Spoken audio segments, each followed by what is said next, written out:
எல்லாருக்கும் வணக்கம்.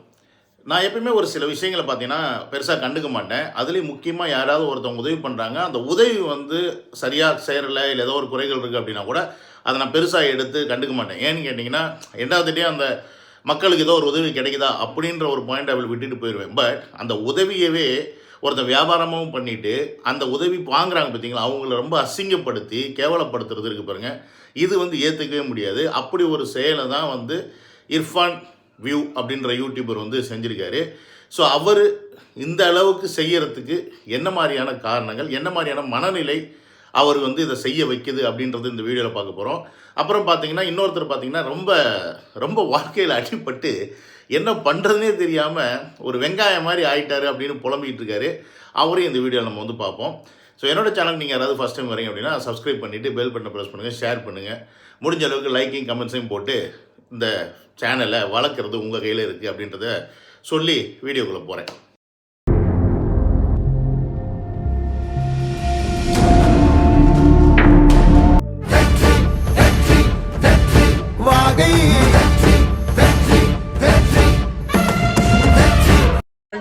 அசிங்கமா பண்ணாதீங்கம்மா. தள்ளுங்க தள்ளுங்க தள்ளுங்க. ஏமா விடுங்கம்மா. எப்பா குடுக்கறாங்க வந்திருக்கோம், ஏங்க புடிச்சு இழுக்கிறீங்க?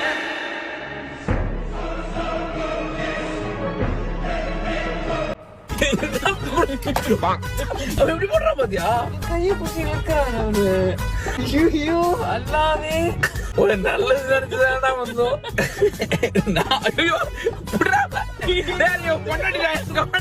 Welcome to Vijay stock and welcome to another video. So இப்போ நீங்கள் பார்த்துருப்பீங்க, இந்த வீடியோ ஆல்ரெடி வைரல் ஆயிடுச்சு. நேற்று விஜய் இர்ஃபானை பற்றி பயங்கரமாக அவன் போட்டு கழுவி ஊற்றிட்டாங்க. எல்லாமே நமக்கு தெரியும். நானும் கூட இன்ஸ்டாகிராமில் டிக்டாக் எல்லாம் போட்டேன். அது வந்து வேறு லெவலில் போயிட்டுருக்கு வியூஸு. ஸோ அதெல்லாம் இருந்துட்டு போட்டோம். பட் இருந்தாலும் அதில் நம்ம ஒரு நிமிஷத்தில் ஒரு சில கண்டென்ட்டை மட்டும்தான் சொல்லுவோம். பட் விளக்கமாக ஏதாவது சொல்லணும் அப்படின்னா அதுக்கு நம்ம யூடியூப் தான் கரெக்டான பிளாட்ஃபார்ம். ஸோ அதனால தான் இந்த வீடியோவை நான் பேசியே ஆகணும்னு ஆசைப்பட்றேன். ஏன்னு கேட்டிங்கன்னா, இர்ஃபான் அப்படின்றவர் வந்து பார்த்திங்கன்னா பரம்பரை பணக்காரர் ஒன்று கிடையாது. ஸோ பரம்பரை பணக்காரனுக்கும் புதுசாக முளைச்ச பணக்காரனுக்கும் ஒரு வித்தியாசம் இருக்கும். புரியுதுங்களா? ஏன்னு கேட்டிங்கன்னா, பரம்பரை பணக்காரனுக்கு தெரியும் ஏழ்மையாக இருக்கவங்கள எப்படி ட்ரீட் பண்ணணும், என்ன மாதிரி அவங்கள்ட்ட நடந்துக்கணும் அப்படின்ற விஷயம் தெரியும். ஆனால் இந்த புதுசாக ஒரு பணக்காரன் வரான் பாருங்கள், அவனுக்கு வந்து பார்த்திங்கன்னா தான் இந்த உலகத்தில் பெரிய ஆள், நம்ம வந்து இவங்களுக்கெல்லாம் உதவி பண்ணுறோம், எவ்வளோ பெரிய விஷயம் பாரு அப்படின்னு தன்னை பிரபலப்படுத்தி கொள்ளவும் அது மூலியமாக பேரும் புகழையும் சம்பாதிச்சுக்கிற ஒரு கூட்டம் இருந்தாலும், யூடியூபர்ஸ் போய் ஹெல்ப் பண்ணுறாங்க அப்படின்னா அதை வந்து ரெண்டு பாசிட்டிவ் பாயிண்டில் பார்க்கலாம், ரெண்டு பாசிட்டிவ் நெகட்டிவில் பார்க்கலாம். எப்படின்னு பார்த்தீங்கன்னா, ஒன்று யூடியூபர் போய் இப்படி செய்கிற விஷயத்தை பார்த்து அவரும் ஃபாலோ பண்ணுறவங்க, சரி நம்ம ஃபாலோ பண்ணுறவர் வந்து இந்த மாதிரி உதவிலாம் செய்கிறார், நம்மளால் முடிஞ்ச உதவி நம்மளும் வந்து ஏழை எளிய மக்களுக்கு செய்வோம் அப்படின்ற ஒரு பாயிண்ட்டு. இன்னொரு பாயிண்ட் நெகட்டிவ் என்னன்னு பார்த்தீங்கன்னா, இந்த மாதிரி யூடியூபர்ஸ் இந்த மாதிரி நடந்துக்கும் போது, ஸோ நம்ம ஹெல்ப் பண்ணும்போது இந்த மாதிரி ஏதாவது ஒரு விஷயத்தை எடுத்து அதை நம்ம வீடியோவில் போட்டோம் அப்படின்னா நம்ம சேனல் இன்னும் கொஞ்சம் வளரும், இன்னும் கொஞ்சம் வியூஸ் வரும், அதுலேயும் வருமானம் வரும் அப்படின்ற அந்த ஒரு தாட் ஆஃப் பாயிண்ட்டு வரும். இந்த இடத்துல நான் செகண்டை தான் சொல்கிறேன். ஏன்னு கேட்டிங்கன்னா, இர்ஃபான், நீ ரம்ஜானுக்கு நீ வந்து பிரியாணி கொடுக்க போனியோ இல்லை வேட்டி சட்டை கொடுக்க போனியோ அது உன்னுடைய ஒரு நல்ல எண்ணமாகவே இருக்கட்டும். ஆனால் நீ போய் அந்த மக்களுக்கு ஃபஸ்ட்டு நீ மரியாதை கொடுத்தியா? அதுதான் இங்கே கேள்வி. நீ படிச்சிருக்க, யூடியூபராக இருக்க, எல்லாமே தெரியுது. ஸோ ஒரு இடத்துக்கு நீ உதவி செய்ய போகிற அப்படின்னா, நீ ஒரு காருக்குள்ளே உட்காந்துட்டு ஒரு விஷயத்தை எடுத்து கொடுக்குற அப்படின்னா, அங்கே வந்து வாங்கக்கூடிய மக்கள் இருக்காங்க பார்த்தியா, நீ எங்கே போகிற?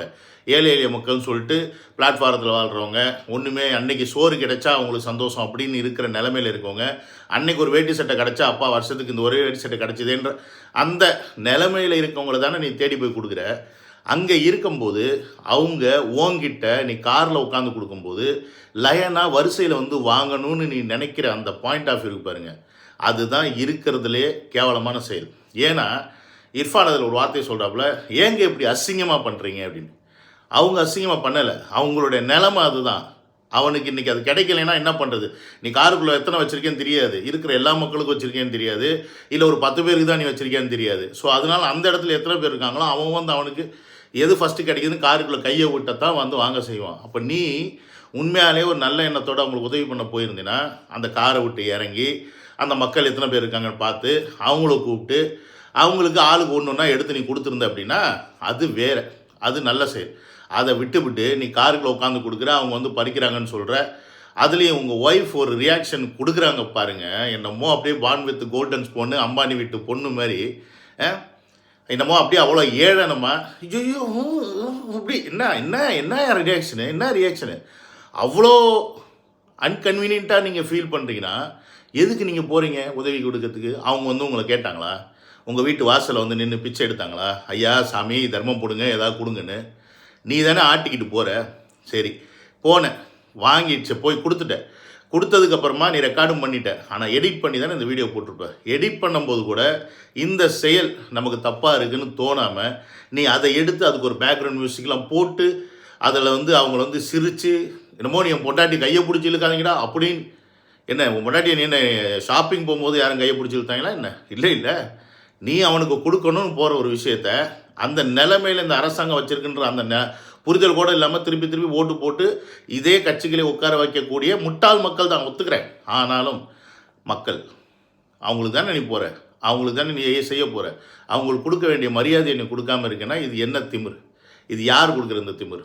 என்னை பொறுத்த வரைக்கும் இர்ஃபான் போன்றவர்களுக்கு பின்னாடி இருக்கக்கூடிய அந்த பெரிய பெரிய அரசியல்வாதிகளின் சப்போர்ட்டு தான் சொல்லுவேன். ஏன்னா இவர் மேலே பார்த்தீங்கன்னா ஒரு காரை ஏற்றி ஒரு வயசான அம்மாவோ யாரோ ஒருத்தர் கொண்டுட்டாங்கன்னு ஒரு கேஸு, அது இல்லைன்னு போச்சு.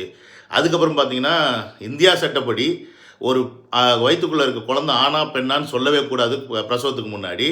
அப்படிப்பட்ட ஒரு விஷயத்தை இங்கே துபாயில் வந்து செக்கப் பண்ணி அதை வந்து பிரபலமாக நீ வந்து போட்டதுக்கு அதுக்கும் மிகப்பெரிய கேஸ் வர வேண்டியது, ஆனால் விட்டுட்டாங்க. அடுத்து டெலிவரிக்கு ஆஸ்பிரேஷன் தேட்டரில் போய் அந்த இதை கட் பண்ணுற மாதிரி ஒரு வீடியோவை வந்து எடுத்து நீ போடுற. ஸோ அதையும் வந்து மிகப்பெரிய இஷ்யூவாக எடுத்து நாங்கள் அவர் மேலே கேஸ் போடுவோம்லாம் சொல்லி உட்காந்து பேட்டிலாம் கொடுத்தாங்க. அதுக்கப்புறம் நீ வந்ததுக்கப்புறமா ஆளையும் காணோம் பேரையும் காணோம், ஒருத்தனும் உன்னை பற்றி பேசலை. ஸோ இதெல்லாம் பார்த்தீங்கன்னா யார் பண்ணுற? டிஎம்கேவோட மிகப்பெரிய ஒரு சப்போர்ட்டில் பண்ணுற இந்த சப்போர்ட் இருக்குது பார்த்தீங்களா? இந்த சப்போர்ட் இந்த மாதிரி தற்கொலைகளை மக்களை ரொம்ப கேவலமாகவும் இழிவாகவும் பார்க்க வைக்கும். நீ போனது ரம்ஜானுக்கு, உன்னுடைய அல்லாவை கும்பிட்டு நீ போனியா, இல்லை எப்படி நல்ல எண்ணத்தில் போனியா, இல்லை பேர் சம்பாதிக்க போனியா, அதெல்லாம் இருக்கட்டும். அவங்க அல்லான்னு ஒரு வார்த்தை சொன்னாங்க பற்றி அவன் பொண்டாட்டி. நான் இப்போ சொல்கிறேன், நீ இந்த மாதிரி ஒரு கேவலமான ஒரு விஷயத்தை நீ பண்ணுற அப்படின்னா அல்லாஹ் கூட உன்னை மன்னிக்க மாட்டார். புரியுதா? ஒரு வசதி வாய்ப்புகள், உன்னுடைய உழைப்புக்கு கிடைச்ச வெற்றி, அதெல்லாம் சந்தோஷம்தான். நீ கஷ்டப்பட்டிருக்க, சின்ன வயசில் போய் ஃபுட் ரிவ்யூ பண்ணியிருக்க, ஹோட்டலில் ஏறி இறங்கியிருக்க, உன் மேலே 1008 விமர்சனங்கள் வச்சாலும் உன்னுடைய உழைப்பில் நீ உயர்ந்த, அதில் மாற்றுக்கிறது கிடையாது. ஆனால் அந்த உழைப்பு உயர்ந்ததுக்கு அப்புறமா நம்ம என்ன நிலைமையில் இருந்தோம் அப்படின்றத மறந்துட்டு இன்றைக்கி சில பேர் உன்னோடைய அந்த நிலைமையோட கீழே இருக்கவங்கள பார்த்து நீ கேலியும் கிண்டலும் பண்ணுற பேர், இது மிக மிக மிக கேவலமான செயல். உன்னை போன்ற பெரிய டெவலப்பான பயங்கர வளர்ந்த யூடியூபர்ஸ் வந்து பண்ணுறது, எத்தனை பேர் உன்னை ஃபாலோ பண்ணுறாங்களோ அத்தனை பேரும் வெக்கப்படணும், அசிங்கப்படணும், கேவலப்படணும். அவ்வளோதான் என்னால் சொல்ல முடியும். தயவு செஞ்சு எடுத்துக்கிட்டுங்கண்ணா, தயவு செஞ்சு எடுத்துக்கிட்டு. அதாவது நான் ஏற்கனவே இடத்த சொல்லியிருப்பேன், மாநில தலைவர் பதவி வெங்காயம் மாதிரி சொல்லியிருப்பேன். சொல்லியிருக்கேன். ஆனால் என்ன வெங்காயம் சொல்லிட்டீங்கன்னா, ஆமாம் உரிச்சு பார்த்தா உள்ள ஒன்றும் இல்லையா, வெங்காயம் தூக்கி பார்த்தா ஒன்று இருக்காது. ஆனால் நான் எப்பொழுதுமே அரசியல் ஒரு பதவிக்காக வந்தவன் கிடையாது, பதவியை தூக்கி போட்டு வந்தவன் நான். இதை விட அதிகமாக என்ன 10-15 மடங்கு பவரை பார்த்தவன். போட்டா போட்டு இது அது பார்த்தீங்கன்னா நிம்மதியாக என் வாழ்க்கையை வாழ்ந்துட்டு இருக்கேன். காலையில் எனக்கு பிடிச்சதை செய்கிறேன். நேற்று தோட்டத்துக்கு போனேன், ஆடு மாட்டை பார்த்தேன். எனக்கு ஒரு தனி வாழ்க்கை இருக்காது. குட்டி உலகத்தில் நான் வாழ்றேன். அரசியல் என்னோட கருத்துக்களை எப்போ விட்டு கொடுக்க மாட்டேன். இதை மாற்றி பேசி தான் இருக்கணும்னா இருக்க போகிறது கிடையாது. அப்படி மாற்றி பேசி அண்ணாமலை இருக்க மாட்டேன். முடிச்சேன். என்னுடைய தனி உலகத்தில் ஒரு சூழலில் நான் அரசியல் பண்ணிட்டேன். பாவம் நம்ம ஆடுகுட்டி நினைக்கும் போது தான் கொஞ்சம் கவலையாக இருக்குது. ஏன்னா ஃபஸ்ட்டு செக்மெண்ட் கொஞ்சம் சீரியஸாக போயிடுச்சு. இந்த செக்மெண்ட் கொஞ்சம் நமக்கு ஃபன்னாக இருக்கணும். பாவம் அவரும் வந்து உண்மையாலுமே பிஜேபியை எப்படியாவது கொண்டு வந்துடணும் அப்படின்றதுக்காக செம்ம மெனக்கட்டார். அதெல்லாம் இல்லைன்னு மாட்டுக்கத்து இல்லைன்னு சொல்ல. என்னைக்கு இந்த ஒரு வாரத்தில் இபிஎஸ் போய் அமித்ஷாவை பார்த்துட்டு வந்தாரோ அன்றைக்கே தெரிஞ்சு போச்சு ஆட்டுக்குட்டிக்கு அண்டர்வயர் அவுத்து விட்டாங்க அப்படின்னு. இன்றைக்கி அதான் புலம்பிகிட்டு இருக்காப்புல. நான் சொன்னேன் பதவி என்பது வெங்காயம் மாதிரி, அதுவும் மாநில பொறுப்புன்றது வெங்காயம் மாதிரி உரிக்க ஒன்றுமே இல்லை. ஏன்னா உங்ககிட்ட அதிகாரமே இல்லை. அதான் இங்கே மேட்ரு. நீ மேலே உட்காந்து ஆர்டர் போடுறவங்களுக்கு ஒரு மேனேஜர் வேலை பார்க்குற பொம்மை. இன்றைக்கி நீ மேனேஜர், நீ அவங்க சொல்கிற மாதிரி கேட்கல, நீ ஒரு இடத்துல நீ வந்து ஸ்டபனாக நிற்கிற அப்படின்னா அங்கே மேலே இருக்கவங்களுக்கு அது புரியாது. அவங்களுக்கு இன்றைக்கி தேவை என்னவோ அதை தான் பார்ப்பாங்களே ஒழிய நாளைக்கு என்ன நடக்க போகுது அப்படின்றத பார்க்க மாட்டாங்க. ஸோ அந்த மாதிரி ஒரு குறுகிய மனப்பான்மை உள்ளவங்க தான் வந்து ஓன் தலை மேலே உட்காந்துருக்காங்க. உன்னுடைய எண்ணம் கரெக்டு தான் சிவா. உண்மையாலுமே ஆட்டுக்குட்டி அண்ணாமலை வந்ததுக்கப்புறமா தான் தமிழ்நாட்டில் பிஜேபி அப்படின்னா கொஞ்சம் சப்போர்ட் கிடைக்க ஆரம்பிச்சது, அதில் மாட்டுக்கிறது கிடையாது. ஏன்னா இந்த 2-4 வருஷத்துக்குள்ளே பார்த்தீங்கன்னா எந்த எலெக்ஷன் நடந்துச்சு, நாடாளுமன்ற எலெக்ஷன் நடந்துச்சு, அதுக்கு முன்னாடி ஒரு உள்ளாட்சி தேர்தல் ஒன்று நகராட்சி தேர்தல்னு நினைக்கிறேன், அதுவும் நடந்துச்சு. ஸோ இது ரெண்டுத்துலேயுமே பார்த்தீங்கன்னா பிஜேபி தனியாக தான் நின்றுச்சு. அதில் இந்த நாடாளுமன்ற தேர்தல் வரும்போது கண்டிப்பாக ஏடிஎம்கே கூட நிற்கவே கூடாதுன்றதுக்காக அண்ணாமலையே ஏகப்பட்ட விஷயத்தை பேசி இபிஎஸ் கூட சண்டையை மோதி விட்டு, நான் இனி என்ன யார் கூட கூட்டணி வச்சாலும் வைப்பேன், ஆனால் ஏடிஎம்கே கூட கூட்டணி வைக்க மாட்டேன், வச்சா நான் அந்த பொறுப்பில் இருக்க மாட்டேன்னு சொல்லி அதை மேலிடத்தில் பேசி கீசி நாடாளுமன்றத்தில் போய் நின்று கிட்டத்தட்ட 9% வாக்கு வாங்கிட்டாப்புல.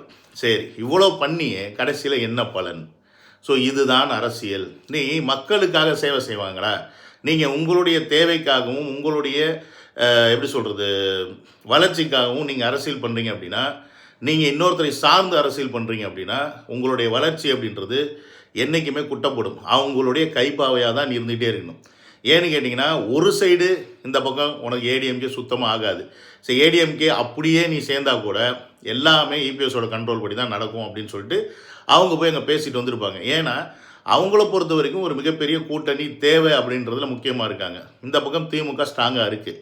ஆனால் தமிழ்நாட்டில் பார்த்தீங்கன்னா இப்போ ஏடிஎம்கே ஸ்ட்ராங்காக இல்லை. இருந்தாலும் பிஜேபி கவர்மெண்ட் என்ன நினைக்குது, நம்ம இபிஎஸ் கூட சேர்ந்தோம்னா நமக்கு மிகப்பெரிய ஒரு பலம் கிடைக்கும். ஏன்னா இபிஎஸ் கூட சேர்ந்தாருன்னா பாமக வருவார். இப்போ தேமுதிக பார்த்தீங்கன்னா இந்த பக்கம் போகலாமா அந்த பக்கம் போகலாமான்ற நடுநிலையில் நிற்கிறாங்க. ஸோ மேபி அவங்க டிஎம்கே கூட போகலாம். அப்படி டிஎம்கே போகலைன்னா சரி நம்ம இந்த அலையன்ஸ்லேயே போகணும்னு சொல்லிட்டு இதில் போகலாம். ஸோ அப்போ பார்த்தீங்கன்னா ஏடிஎம்கே, தேமுதிக, பிஜேபி, பாமக, ஏன் நாம் தமிழர் சீமானை கூட உள்ளே இழுக்கணும்னு ட்ரை பண்ணிகிட்டு இருக்காங்க. பட் நாம் தமிழர் சீமானை எனக்கு தெரிஞ்சு ஆட்டுக்குட்டி அண்ணாமலை இருந்தால் இழுக்கலாம். பட் அவர் இல்லாமல் இழுக்க முடியுமா அப்படின்றது கஷ்டம்தான். பட் இருந்தாலும் அப்படி போயிட்டாருன்னு வச்சுக்கோங்க சீமானு, அவரை ஃபாலோ பண்ணுற ஒட்டுமொத்த தம்பிகளும் காரி துப்பிட்டு அவங்கள வெளியில் போயிடுவாங்க. அப்படின்ற விஷயம் அவருக்கு நல்லாவே தெரியும். அதனால அவர் அந்த தவறை செய்ய மாட்டார். ஏன்னு நினைப்பாங்கன்னா, நீ இவ்வளோ பேசிட்டு பிஜேல போய் சேர்றதுக்கு நீ இந்த டிவிக்கே எதுவும் பேசாமல் நீ அவர் கூட போய் சேர்ந்துருந்தா கூட நாங்கள் சந்தோஷமாக இருந்திருப்பேன்னு சொல்லிட்டு அந்த தம்பிகளே தலையில் அடிக்கிற நிலைமை ஆகி போயிடும் அவரை. ஸோ அதனால இந்த ஒரு அந்த சிச்சுவேஷனை சீமானவர் கொடுக்க மாட்டார். ஸோ அதனால் அவர் தனியாக தான் நிற்பார். இப்போ இவங்களை பொறுத்த வரைக்கும் எப்படி பார்த்தீங்கன்னா, தமிழக வெற்றி கழகத்தின் தலைவர் விஜய் அவர்கள் என்ன சொல்லிட்டாருன்னு பார்த்துங்க, கடைசியில் 2026 தேர்தலில் டிவிகேயா டிஎம்கேவான்னு போட்டு அடிச்சிட்டாப்புல. இந்த அடி தான் இப்போ எல்லாரும் என்ன பண்ணுதுன்னா பதட்டத்தில் உள்ளாக்கி இது 2 முனையாக இல்லாமல் எப்படியாவது 3 முனையாக ஆக்கணும் அப்படின்ற ஒரு முக்கியமான ஒரு டிசிஷனை எடுக்க வைக்குது. ஏன்னா இந்த பக்கம் இவங்க ஆல்ரெடி ஸ்ட்ராங்கான அலையன்ஸ்னு நம்பிக்கிட்டு இருக்காங்க. இந்த பக்கம் இதையே போட்டுட்டோம்னா இவங்களும் ஸ்ட்ராங்கான அலையன்ஸ்னு சொல்லி அப்புறம் திருப்பி என்ன ஆகும்னா வழக்கம் போல் டிஎம்கே வர்சஸ் ஏடிஎம்கே அப்படின்ற ஒரு தோரணையை தமிழ்நாட்டுக்குள்ளே கொண்டு வந்துட்டோம் அப்படின்னா, விஜய் மாதிரி ஒருத்தர் வர்றாரு அப்படின்னா ஸோ அவர் யாரும் பெருசாக கண்டுக்க மாட்டாங்க மக்கள் அப்படின்ற எண்ணம் தான் இப்போ எல்லாத்துக்குமே இங்கே ஓடிட்டுருக்கு. ஸோ இந்த இடத்துல தான் நான் எப்பவுமே சொல்லுவேன், தளபதியோட ஒரு ஸ்ட்ராட்டஜின்னு ஒன்று இருக்குது. அதை அவர் பயங்கர ரொம்ப கிளவராக தெளிவாக பண்ணிகிட்டே இருப்பார். இப்போ நான் அந்த மீனுங்களுக்கெல்லாம் பொரிய போட்டு விடுறது அதெல்லாம் ஒரு இடத்துல சேரும். சேர்ந்ததுக்கப்புறமா பார்த்தீங்கன்னா மொத்தமாக அள்ளுறது என்னது மொத்தமாக அள்ளி மீன் குழம்பு வச்சுக்க, வறுக்கண்ணா வறுத்துக்க, இல்லை கொஞ்சம் நேரம் காய போட்டு அப்புறமா கருவாடை யூஸ் பண்ணலாம், கருவாடை யூஸ் பண்ணிக்க அப்படின்ற கதை தான் இங்கே நடக்குது. இப்போ இவர் கொளுத்து விட்டு போயிட்டார். ஆனால் இன்றைக்கி இவங்க எல்லாம் என்ன பண்ணுறது, எப்படி இந்த ஒரு தனியாக இருக்கிற ஒரு நபரை என்ன பண்ணலாம், இப்போ நம்ம இவரை தனியாக விட்டுட்டோம்னா வேறு வழியே இல்லாமல் யார்கிட்டயாவது வருவார், யார்கிட்டயாவது சேருவார், இல்லை யாரையா கூப்பிடுவார் அப்படின்னு நினச்சிட்டு இருப்பாங்க. இந்த இடத்துல தான் அவர் அந்த மாதிரி ஒரு ஸ்ட்ராட்டஜிக் பிளானை செஞ்சுட்டு எனக்கு என்னன்னு சைலண்ட்டாக இருக்கார். ஏன்னா அவர் இன்னும் 2 மாதத்தில் இறங்கும்போது இப்போ வரைக்கும் ஏடிஎம்கே பற்றி பேசாமல் இருக்கிறார் தளபதி. அப்படின்னா இந்த பிஜேபி ஏடிஎம்கே கூட்டணி ஒன்ஸ் கன்ஃபார்ம் ஆயிடுச்சுன்னு வச்சுக்கோங்க, அப்போ செய்வார் பாருங்க. இந்த பக்கம் இவங்க செஞ்ச ஊழலையும் எடுத்து வைப்பார், அந்த பக்கம் அவங்க செஞ்ச ஊழல் எடுத்து வைப்பார், இவங்க காலங்காலமாக இதைத்தான் செய்கிறாங்கன்ற விஷயத்தை எடுத்து வைப்பார். இதெல்லாம் எடுத்து வைக்கிறது மக்கள் மனசில் போய் சேருதோ இல்லையோ எல்லா இளைஞர்கள் மனசுலையும் போய் சேரும் அப்படின்றதுல மாற்றுக்கிறதே கிடையாது. ஸோ அப்போ அந்த இளைஞர்கள் ஆட்டோமேட்டிக்காக அவங்க அப்பா ஆத்தாவை ஆட்டோமேட்டிக்காக மாற்றிடுவாங்க அப்படின்றதையும் மாற்றுக்கிறது கிடையாது.